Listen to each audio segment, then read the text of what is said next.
Hello বন্ধুরা, মাই kitchen মাই ব্লগে সবাইকে আবারও একবার স্বাগত। আমি আজকে আবারও একটি রেসিপি নিয়ে আপনাদের সামনে হাজির হয়ে গেছি। আজকে আমি বানাবো পাকা আমের বড়া। কম বেশি সবাই বানাতে পারেন। আমি কিভাবে বানাবো সেটাই আজকে শেয়ার করব। আসুন তাহলে শুরু করি আজকের রেসিপি।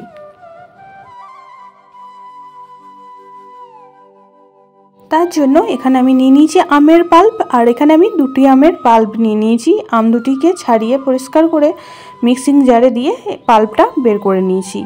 এবার দিয়ে দিলাম এর মধ্যে হাফ বাটি ময়দা, আর সেই বাটিরই দিয়ে দিলাম 1 বাটি সুজি। এখানে আমি ময়দাটা 1.5 বাটি মতন ইউজ করছি, পরে আবারও দিয়ে দিলাম 1 বাটি ময়দা। আর এখানে দিয়ে দিলাম সেম বাটিরই হাফ বাটি চিনি। আমি যেহেতু একটু মিষ্টি মিষ্টি বানাচ্ছি বড়াটা, তার জন্য চিনির পরিমাণটা একটু বেশি দিলাম। আপনারা কম খেলে এখানে চিনির পরিমাণটা বাড়ি কমিয়ে নিতে পারবেন। তারপরই এখানে দিয়ে দেব 1 পিঞ্চ লবণ, কারণ যে কোনো মিষ্টি জিনিসে একটু লবণ দিলে খেতে কিন্তু আরও বেশি ভালো লাগে। এবার সমস্ত উপকরণ একটি চামচের সাহায্যে খুব ভালো করে মিক্স করে নেব।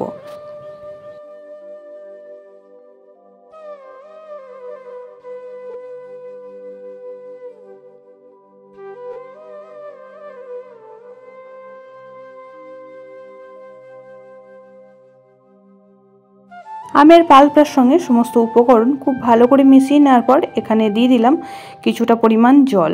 এখানে অল্প অল্প জল দিয়ে একটা ব্যাটার আমি রেডি করে নেব। ব্যাটারটা রেডি করে নিয়েছি, এবার আধ ঘন্টার জন্য ঢেকে রেখে দেব। আধ ঘন্টা পর ফিরে এলাম, আর ব্যাটারটা চামচের সাহায্যে দেখে নেব কতটা ঘন হয়েছে। কারণ সুজি দেওয়া ছিল, সুজি দেওয়ার কারণে কিন্তু ব্যাটারটা অনেকটাই ঘন হয়ে গেছে। আবারও কিছুটা পরিমাণ জল দিলাম, আর চামচের সাহায্যে কিন্তু এইভাবে 5 থেকে 10 মিনিট খুব ভালো করে ফেটিয়ে নিতে হবে। যত সুন্দর করে ফেটিয়ে নেবেন বড়াগুলি কিন্তু ততই সুন্দর তৈরি হবে। এদিকে গ্যাসের মধ্যে বসিয়ে দিয়েছি একটা কড়া, আর কড়াতে বড়াগুলি ভাজার জন্য দিয়ে দেব পরিমাণ মতন সাদা তেল। এখানে তেলের পরিমাণটা একটু বেশিই দিতে হবে, কারণ বড়াগুলি খুব সুন্দর তৈরি হবে। এদিকে তেলও গরম হয়ে গেছে, এবার বড়াগুলি আমি ভেজে নেব।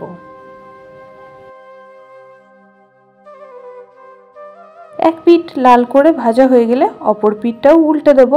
আর যেহেতু কিছু বড়া তেলটা গরম হওয়ার পরেই দিয়েছিলাম বলে তেল খুব বেশি গরম হয়ে গিয়েছিল, তার জন্য একটু লাল হয়ে গিয়েছে। তার জন্য কোনো অসুবিধা নেই, এগুলো আমি আগেই তুলে নিলাম। আর বাকি বড়াগুলি দু পিঠই লাল করে ভেজে তুলে নেব।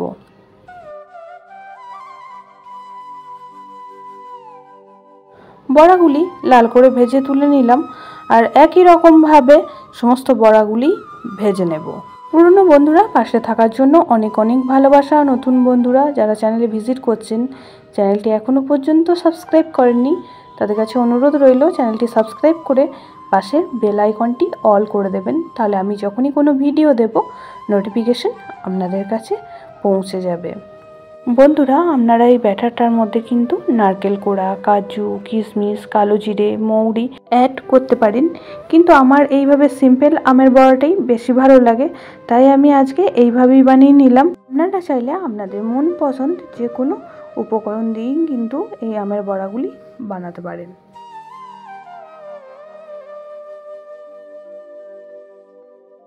সমস্ত বড়াগুলি লাল করে ভেজে নিয়েছি, এবার তেল ঝরিয়ে তুলে রাখবো। একই রকমভাবেই সমস্ত বড়াগুলি তৈরি করে নেব। আজকের রেসিপি কেমন লাগলো অবশ্যই কমেন্ট বক্সে জানাবেন। বেশি ভালো লেগে থাকলে বন্ধু বান্ধবীদের সাথে একটা শেয়ার করে দেওয়ার অনুরোধ রইল। সবাই খুব ভালো থাকবেন, সুস্থ থাকবেন। আবারও দেখা হচ্ছে অন্য কোনো ব্লগ বা রেসিপির সাথে। ততক্ষণের জন্য সবাইকে টাটা, বাই বাই।